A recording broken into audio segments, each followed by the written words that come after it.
하나님의 말씀 출애굽기 26장 1절부터 14절을 우리 한 목소리로 읽겠습니다. 1절부터 시작. 너는 성막을 만들되 앙장 10폭을 가늘게 꼰 배실과 청색, 자색, 홍색 실로 그룹을 공교히 수놓아 만들지니 매 폭의 장은 28규빗, 광은 4규빗으로 각 폭의 장단을 같게 하고 그 앙장 5폭을 서로 연하며 다른 5폭도 서로 연하고 그 앙장에 연락할 말폭가에 청색 고를 만들며 다른 연락할 말폭가에도 그와 같이 하고 앙장 말폭가에 고 50을 달며 다른 앙장 말폭가에도 고 50을 달고 그 고들을 서로 대하게 하고 금 갈고리 50을 만들고 그 갈고리로 앙장을 연합하여 한 성막을 이룰지며 그 성막을 덮는 막 곧 앙장을 염소털로 만들되 11폭을 만들지며 각 폭의 장은 30규빗, 광은 4규빗으로 11폭의 장단을 갖게 하고 그 앙장 5폭을 서로 연하며 또 6폭을 서로 연하고 그 6째 폭 절반은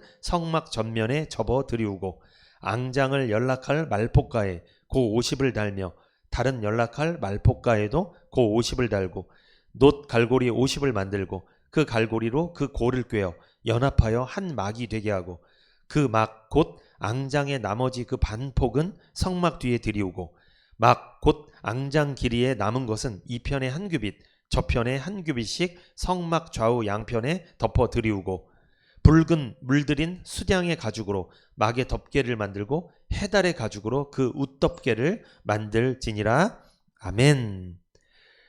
출애굽기 35장 20절에서 29절입니다. 시작.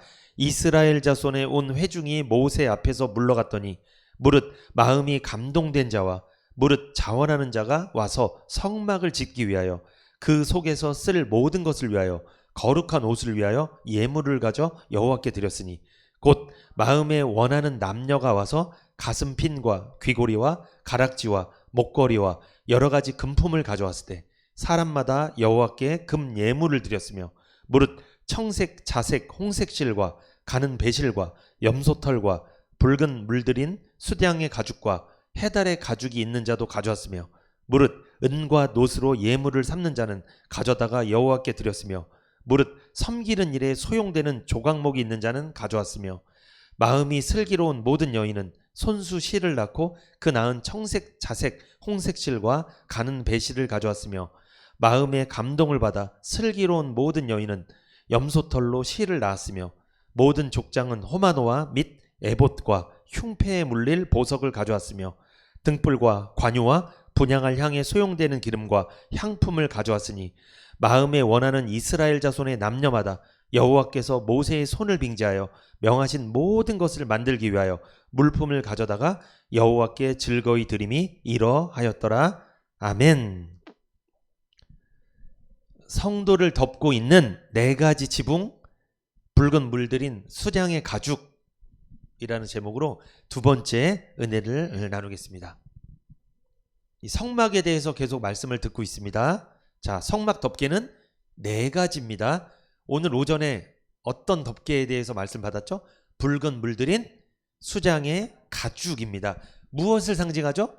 예수님의 피를 상징하고 우리를 대신해서 대속의 희생을 당하신, 대신 죄를 해결해 주신 예수님을 상징한다고 제가 말씀을 드렸습니다. 그래서 제가 아브라함이 여호와 일에 복을 받은 것까지 다 말씀을 드렸죠. 그 아들 이삭 대신에 수량을 번제로 삼아 하나님 앞에 제사 드렸다. 그 수량은 대속자의 의미가 있다. 그것이 바로 이 성막과 연결되어 있는 말씀이다. 그래서 하나님이 아브라함에게, 이 아브라함은 모세보다 훨씬 이전 사람이에요. 아브라함에게 하나님이 그 아들 이삭을 번제로 드리는 그 사건을 통해서 예수님의 십자가 사건을 보여준 것이면서 또한 성막을 미리 보여준 거예요. 모세 때 지어질 성막에 대해서. 성막은 예수님을 상징하잖아요. 그래서 성막에 대해서도 미리 하나님이 그 순양을 번제로 대신 잡아 드리는 일을 통해 보여주신 거예요. 다. 그러니까 아브라함은요, 자기 아들을 잡으려는 그 사건을 통해 성막을 알게 된 거고, 누구를 알게 됐다? 예수님을 알게 된 거예요. 그리고 예수님이 십자가에서 우리 죄 때문에 대신 죽으시고 사흘 만에 살아날 것도 그는 거기서 경험하게 된 거죠. 이것까지 제가 오전에 이제 말씀을 드렸습니다. 그 수양이 수풀에 걸렸잖아요. 이건 무슨 말씀이에요? 이것은 예수님이 가시관을 쓰신 것을 상징한다. 그래서 수양이 이삭 대신에 죽었죠. 예수님은 우리 대신해서 죽으셨습니다. 예수님이 우리 대신해서 피를 흘리신 사실을 믿으시기 바랍니다. 내가 피를 흘려야 하는데 예수님이 대신 피 흘리시고 죽으셨습니다. 그러므로 나는 죽을 필요가 없습니다. 그리고 죽고 싶어도 못 죽습니다. 이제 지옥 가고 싶어도 못 가요. 다른 데는 다 갈 수 있어요. 어디 못 가요? 지옥에 못 가요. 이제 걱정 안 하셔도 됩니다. 그래서 교회를 다니면서도 예수님 믿는다고 하면서도 지옥 갈까 봐 두려워하는 사람은 예수님의 피를 안 믿는 거예요. 그 사람 마음속엔 붉은 물들인 수량의 가죽이 없는 거예요. 그 사람은 아직. 그래서 그렇습니다. 이 예수님의 피를 상징한다고 그랬잖아요. 이 붉은 물들인 수량의 가죽은 여기에는 엄청난 의미가 있는데 이것을 오늘 좀 말씀을 드리려고 합니다. 오후 예배 때는 이 성막 안에 보면은 이 울타리 안에 보면은 집이 하나 더 있다고 그랬죠. 요거를 성막 본체라고 했잖아요. 그 안에는 성소와 지성소가 돼 있단 말이에요. 그러면 이제 성소에는 일반 제사장이 들어갈 수 있고요. 지성소에는 누가 들어간다? 대제사장이 1년에 한 번만 들어갈 수 있어요. 여러 번도 아니에요. 지성소는 대제사장 한 사람, 그 사람만 1년에 한 번 들어갈 수 있어요.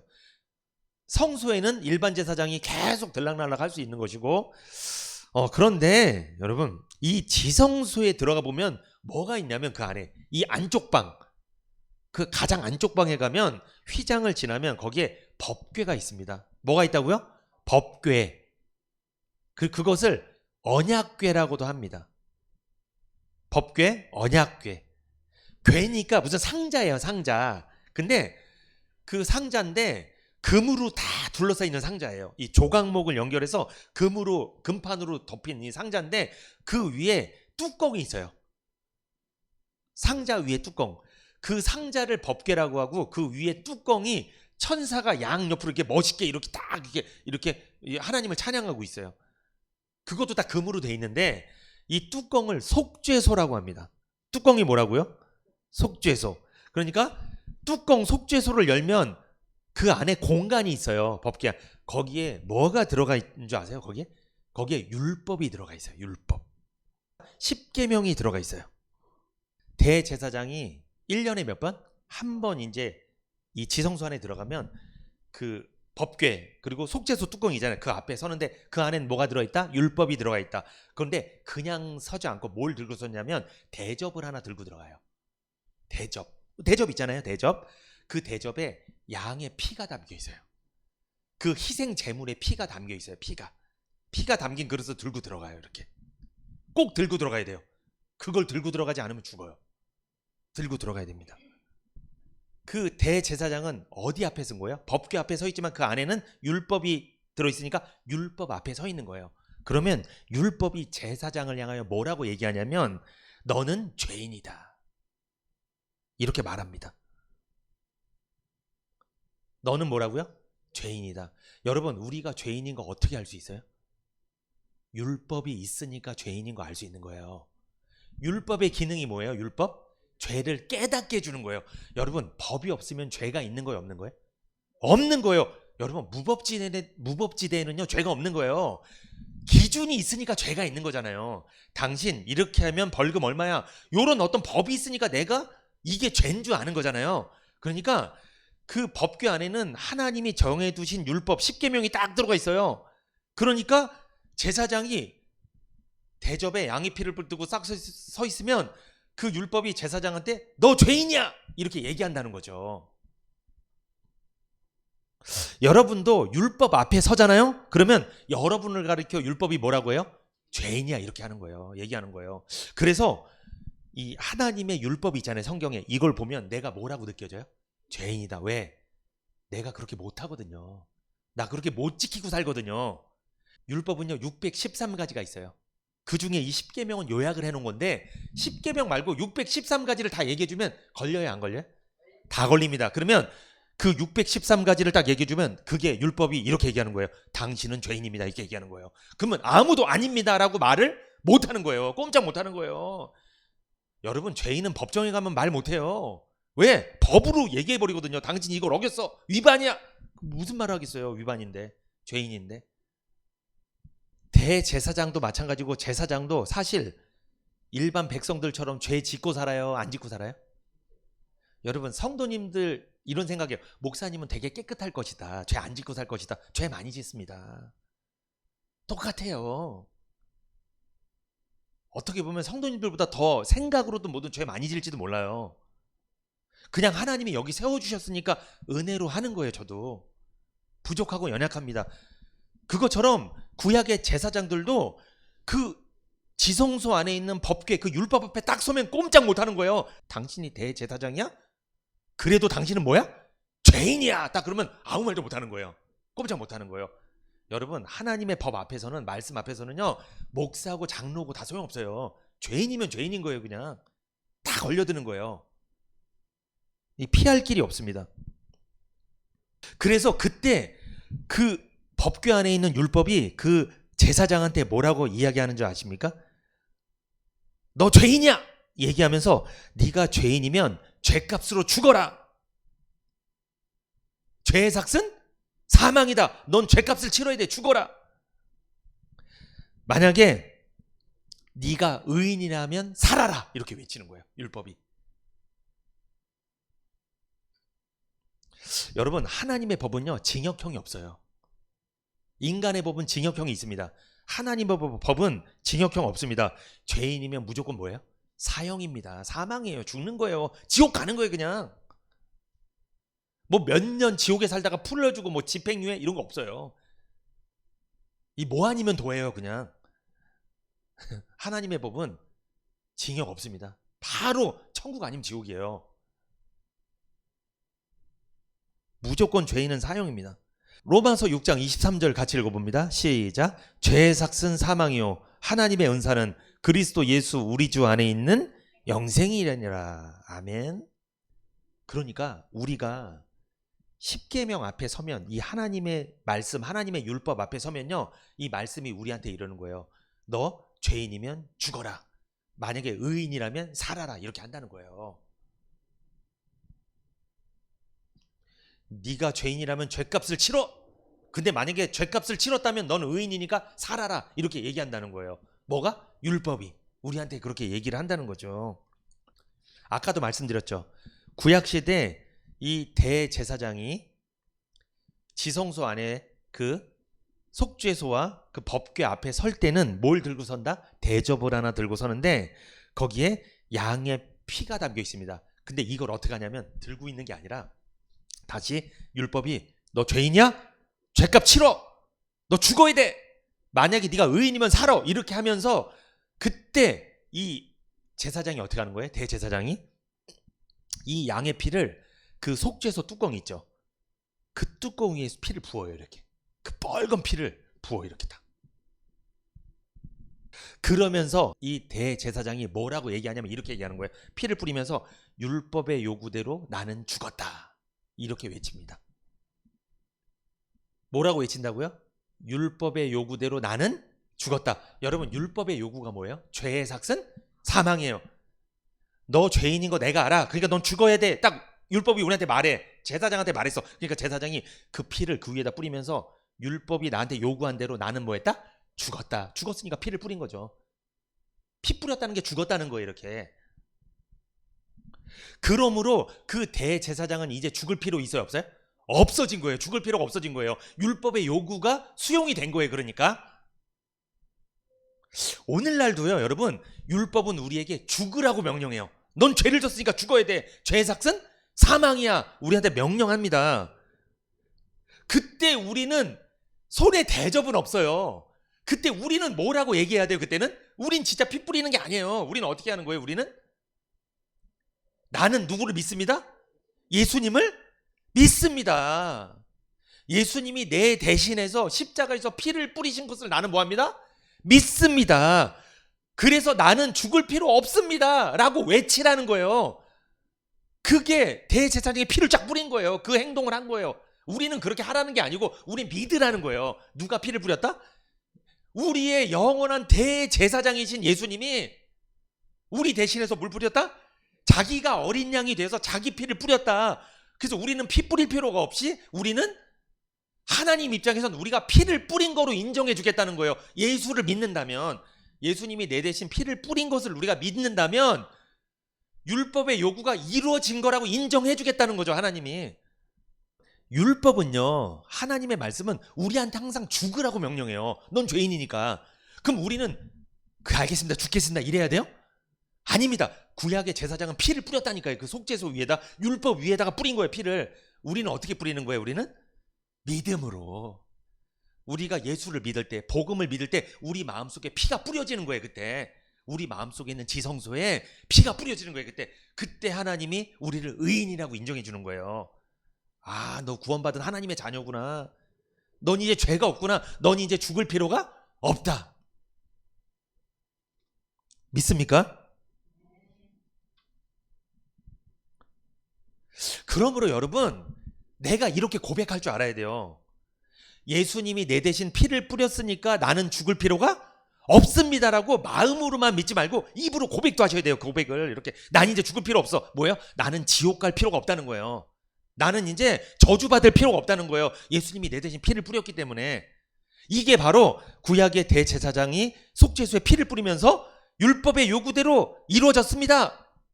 이렇게 외친다는 거죠. 율법의 요구대로 나는 죽었습니다. 나는 더 이상 죽을 필요가 없습니다. 구약에는 동물의 피를 뿌렸잖아요. 우리는 누구의 피가 뿌려진 거예요? 예수님의 피가 뿌려진 거예요. 그러므로 예수님의 보혈은 얼마나 값진 것인지 모릅니다. 이 죄에 대해서 고민해보지 않은 사람은 이 죄가 얼마나 두려운 것인지 모릅니다. 어떤 사람이 이 죄에 대해서 막 고민했대요. 막 고민했대, 이게.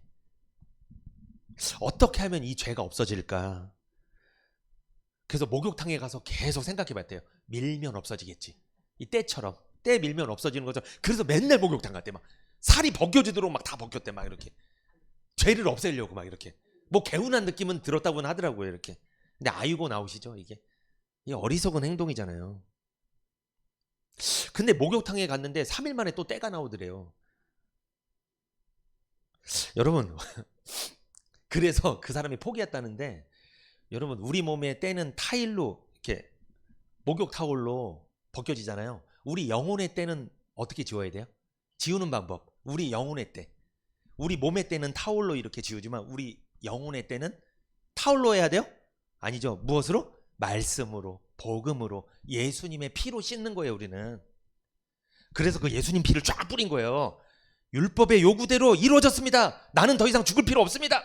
맞죠? 딱 하는 거야. 그럼 율법이 아무 말도 못 하는 거예요, 그러면. 우리가 예수를 믿는다고 고백할 때, 예수님이 내 대신 피를 뿌렸다고 내가 고백할 때 이 율법이 나한테 더 이상 요구할 수가 없다는 거예요. 그러니까 사망을 안 당하는 거예요, 이제는.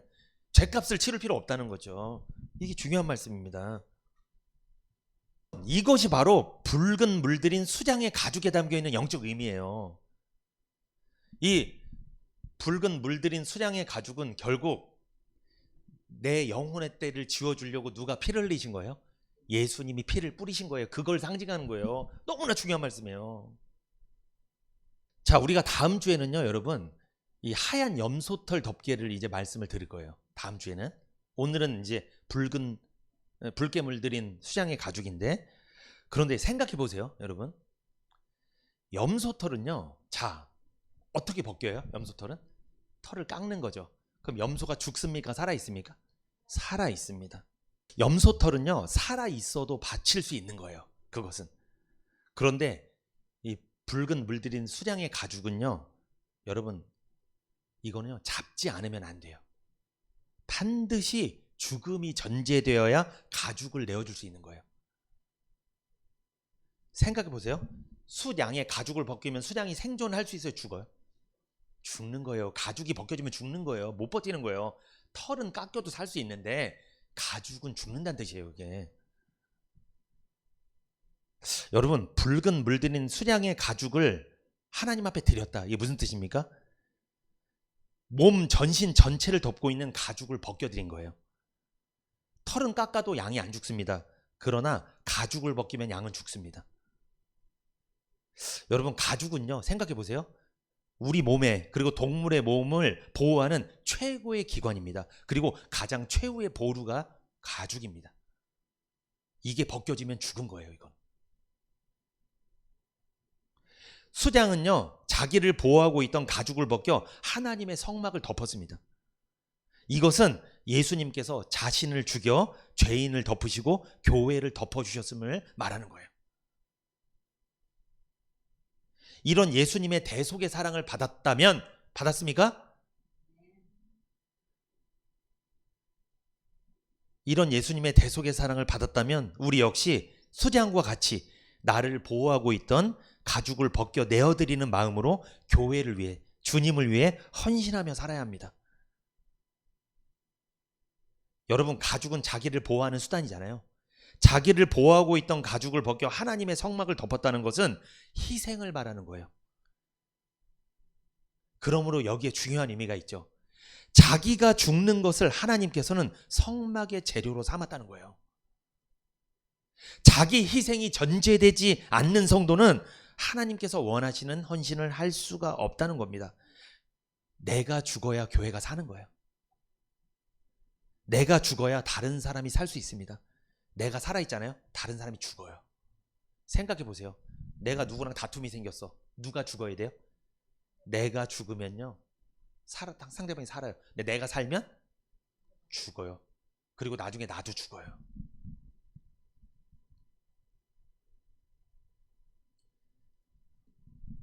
붉은 물들인 수양의 가죽을 보면서 뭘 생각하라는 거예요?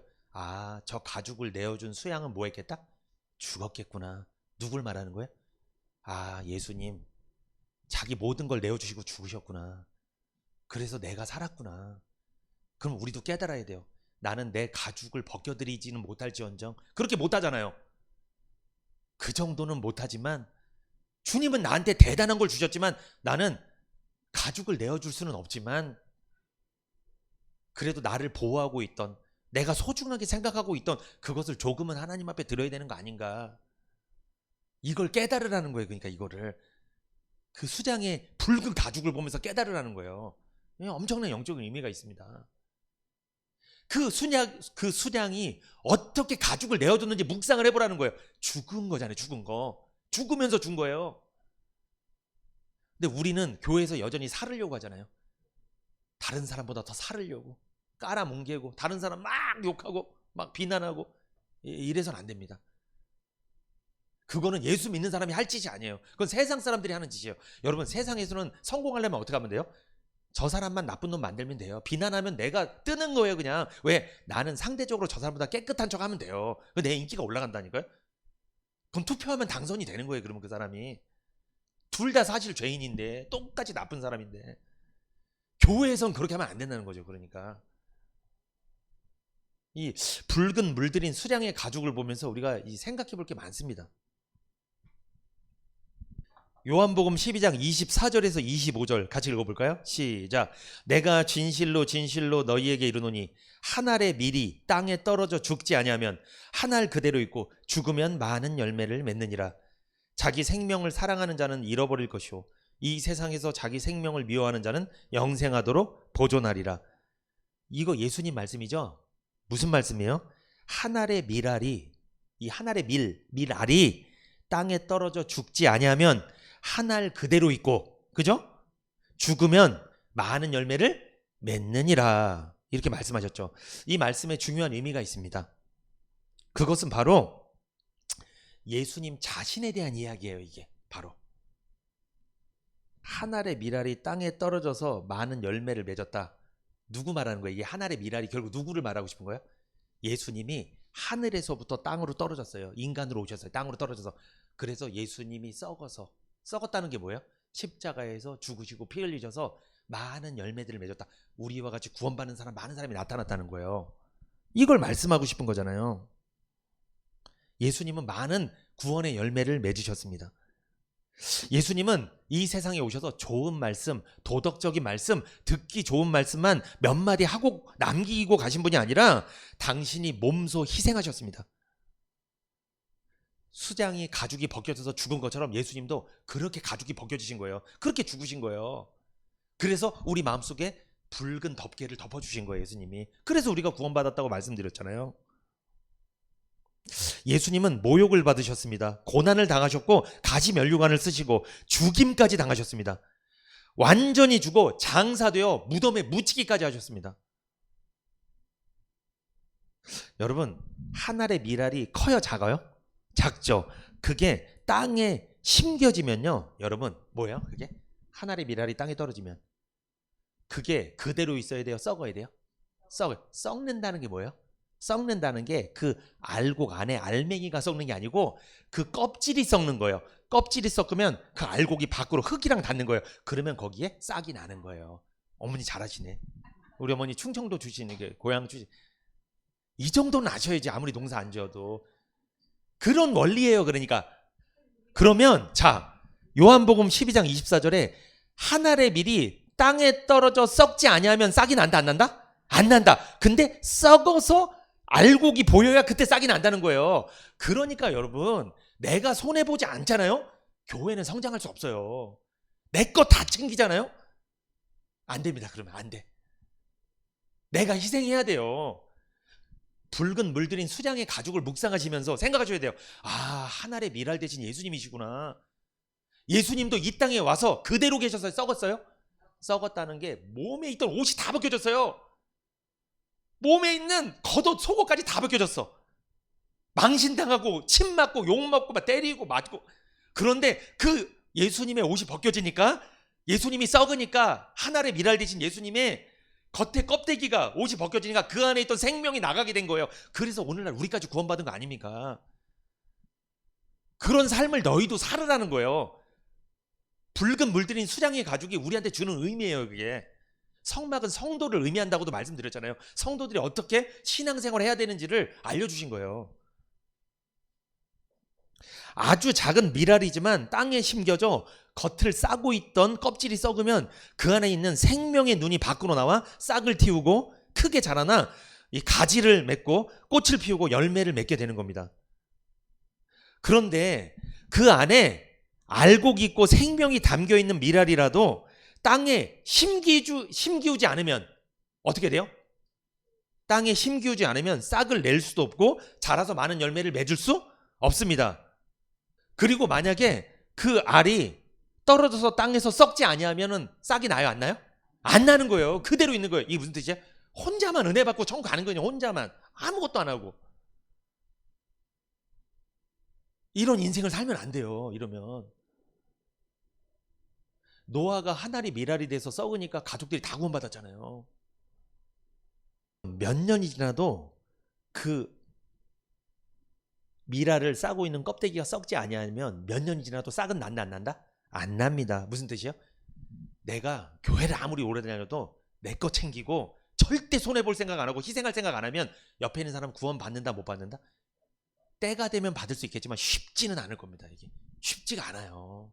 그 사람을 통해 역사가 잘 안 일어나요. 혼자는 신앙생활 잘하는데 이렇게 되는 거예요, 여러분. 밀을 땅에 심어 껍질이 썩으면 불과 몇 개월 만에 수많은 열매로 여러분 열매를 맺는 거예요. 보세요. 밀이 썩어서 곡식이 되잖아요. 얼마나 밀알이 많이 달리는지 한번 보세요. 그런 역사가 있어야죠. 예수님께서 한 알의 밀알 말씀을 하실 때는 자신의 죽음을 가리켜 말씀하신 거예요. 예수님은요, 이 땅의 불쌍한 죄인들을 위해서 스스로는 도저히 천국에 올 수 없는 그런 죄인들을 불쌍히 여기시고 스스로 이 땅에 심겨지셔서 썩으신 거예요. 그래서 십자가에 죽으시고 피를 뿌리셨습니다. 연약한 사람의 몸을 입고 이 땅에 오셨다는 거죠. 그게 한 알의 밀알 대신, 그래서 썩어서 열매를 맺은 예수님을 상징하는 거죠. 예수님은 죄인들에게 영원한 생명을 주시고자 사람들의 모든 죄를 홀로 짊어지고 십자가에 오르셨습니다. 한 알의 밀알 되어 썩으신 거죠. 그래서 많은 열매를 맺으신 거죠. 예수님이 한 알의 밀알이었다는 거예요. 우리도 그 한 알의 밀알이 되어야 될 줄 믿습니다. 예수님을 본받아 우리 자신을 포기하고 자기를 희생하며 기꺼이 남을 섬기기 위해 헌신해야 될 줄 믿습니다. 한 알의 밀이 땅에 떨어지면 많은 열매를 맺는다고 했죠. 땅에 떨어진 그 밀알이 있잖아요. 그게 시시한 거예요? 생각해보자. 시시한 겁니까? 한 알이니까 별로 귀해 보이지 않잖아요. 그 한 알의 밀알이 땅에 떨어지지 아니하면 뭐로 사용될 수 있어요? 그거는 음식으로 쓸 수 있겠죠. 음식으로도 먹을 수 있고 쓸 수 있겠죠. 그런데 음식으로 먹으면 누구만 기쁜 거예요? 그 한 사람만 기쁜 거예요. 근데 그게 땅에 떨어져서 싹을 내고 많은 열매를 맺으면 많은 사람들이 더 많은 걸 먹을 수 있다는 거죠. 더 많은 기쁨을 누리게 된다는 거죠. 놀라운 역사가 일어난다는 거죠. 한 알의 밀알이 결국 한 그루의 밀 이삭이 되는 거죠. 결국 많은 밀알이 이삭에 주렁주렁 달리게 된다는 거죠. 여러분, 예수님은 하나님이십니다. 하나님의 아들이십니다. 하늘에서도 편히 살 수 있었던 분이에요. 그분이 왜 고생하면서까지 여기까지 내려왔을까요? 뭐가 되기 위해서? 한 알의 밀알이 되시기 위해서. 그래서 우리를 주렁주렁 열매를 맺게 하려고, 구원받게 하려고 희생을 하신 거예요. 그것을 우리는 닮아야 됩니다. 이 룻이라는 이방 여인의 남편이 보았습니다. 근데 이 보아스는 룻의 뭐였어요? 고엘이죠. 룻의 고엘이 보았습니다. 이 고엘은 기업 물을 자, 구속자, 대신 해결해주는 존재를 의미하죠.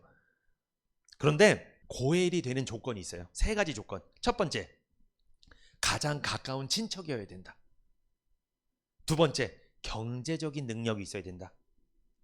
그래야지 잃어버렸던 땅도 회복해주고 죄를 졌으면 죄값도 치러주고 다 보상을 해줘야 될 거 아니에요. 원래 재산을 회복시켜주려면 경제적인 능력. 세 번째, 자원하는 마음이 있어야 된다. 그래서 자원하는 마음이 없었던 어떤 가까운 친척은 뭘 벗어줬어요? 신발을 벗어주고 난 못하겠다 했잖아요. 내 권리를 포기했다고 지난주에 다 말씀드렸잖아요. 그런데 누가 그 권리를 양도받은 거예요? 보아스가 그것을 양도받고 룻을 기업을 물러주기로 한 거예요. 룻은 과부입니다. 남편이 죽은 사람이에요. 과부예요. 그 과부 룻에게 보아스는 고엘입니다. 기업 물을 자. 그러면 여러분, 우리 과부였던 우리에게, 여러분 우리도 과부예요. 왜 과부인지 아세요? 우리 누구 떠났어요? 이 세상 태어날 때부터 누구 떠나서 태어났어요? 신랑 되신 예수님, 하나님을 떠난 우리들은 과부였어요. 사실은 죄인들, 남편 없는 자들이었어요. 우리는 죄인들. 그런데 우리의 남편이 되어주려고, 우리가 잃어버렸던 우리의 지위와 자격을, 하나님의 자녀라는 신분을 회복시켜주려고 누가 고엘이 되어주셨어요? 룻에게는 보아스, 우리에겐 예수님이 보아스 역할을 해주셨다는 거죠. 그 예수님이 우리에게 가장 가까운 친척인 줄 믿습니다. 여러분, 가장 가까운 친척 누구예요? 남편이에요? 자식이에요? 말씀드릴게요. 소용없습니다. 다 소용없어요. 다 소용없습니다. 소용 있는 분이 한 분 있어요. 누군지 아세요? 예수님이에요. 우리한테 가장 가까운 분이 누구예요? 예수님이에요. 그분이 우리한테 기업 물을 자 고엘이 내주시는 거예요. 그리고 여러분, 예수님은 경제 능력이 어느 정도일까요? 말씀으로 세상을 창조하신 분이에요. 우리 지금 육신으로 보이는 남편은 경제 능력 어느 정도 되시나요? 말 안 하겠습니다. 경제 능력이 아니라 내가 산다, 지금 내가 먹여 살린다, 지금 경제 능력이 아니라. 여러분, 남편 의지하지 마세요. 진짜 남편 예수님 의지하세요. 예수님은요, 우리 육신의 남편보다 비교할 수 없을 정도로 경제 능력이 뛰어나십니다. 그래서 우리 대신해서 해달의 가족이 돼서 우리 질병도 치료해 주시고, 우리가 가난하면 우리한테 돈도 주시고, 우리가 외로울 때 가까운 친척이 돼서 친구도 대주시고, 위로해 주시고, 격려해 주시고, 이런 분이 어디 있어요? 예수님밖에 없죠. 우리 죄를 다 대신 갚아주시고 물러주시고, 우리 대신해서 자기 몸으로 죄값을 치러서 하늘나라 기업을 물러주시고, 이런 좋은 분이 어디 있어요? 예수님이잖아요. 그리고 중요한 거, 여러분, 고엘의 조건 세 번째, 무슨 마음이 있어야 된다? 자원하는 마음이 있어야 된다. 여러분, 예수님 이 세상에 한 알의 밀알이 되기 위해서, 썩기 위해서, 죽으시기 위해서 오실 때 억지로 온 거예요? 하나님이 가라고 하니까 마지못해 온 거예요? 아니죠. 스스로 오신 거예요. 자원하는 마음으로. 그분이 바로 예수님이며 우리의 고엘입니다. 죄 없으신 예수님이 십자가에 달리셨습니다. 우리 위에 자신을 희생하신 것입니다. 땅에 떨어진 밀알은 자기의 죽음을 체험하는 거예요. 많은 열매를 위해 자기의 본래 모습은 죽고 썩어져 사라져가는 거예요. 그렇게 자신을 희생한 밀알은 많은 열매를 맺는 이삭으로 자라나는 거예요. 예수님이 그렇게 하셨다는 거예요. 예수님이 그 한 분이 희생하니까 많은 사람들이 구원을 받게 됐다는 거죠. 예수님의 희생을 통하여 아주 좋은 구원의 열매들이 주렁주렁 맺히었다는 겁니다. 우리는 예수님처럼 하늘의 미랄이 되어야 될 줄 믿습니다. 붉은 물들인 수장의 가죽을 통해 우리는 깨달아야 돼요. 지금까지 만약에 과거에는 나를 위해 내 인생을 살았던 우리라면 이제는 주님을 위해서, 교회를 위해서, 자기 영광이 아닌 하나님의 영광을 위해서 우리의 생명과 몸을 아끼지 않고 주님께 바치시기를 축복합니다. 내 가죽은 벗겨드리지 못할지언정 그래도 헌신해야 되잖아요. 주님을 위해 살아야 되잖아요. 그것이 바로 붉은 물들인 수량의 가죽을 통해 우리에게 주시는 영적 의미였음을 말씀드리며 말씀을 마치겠습니다.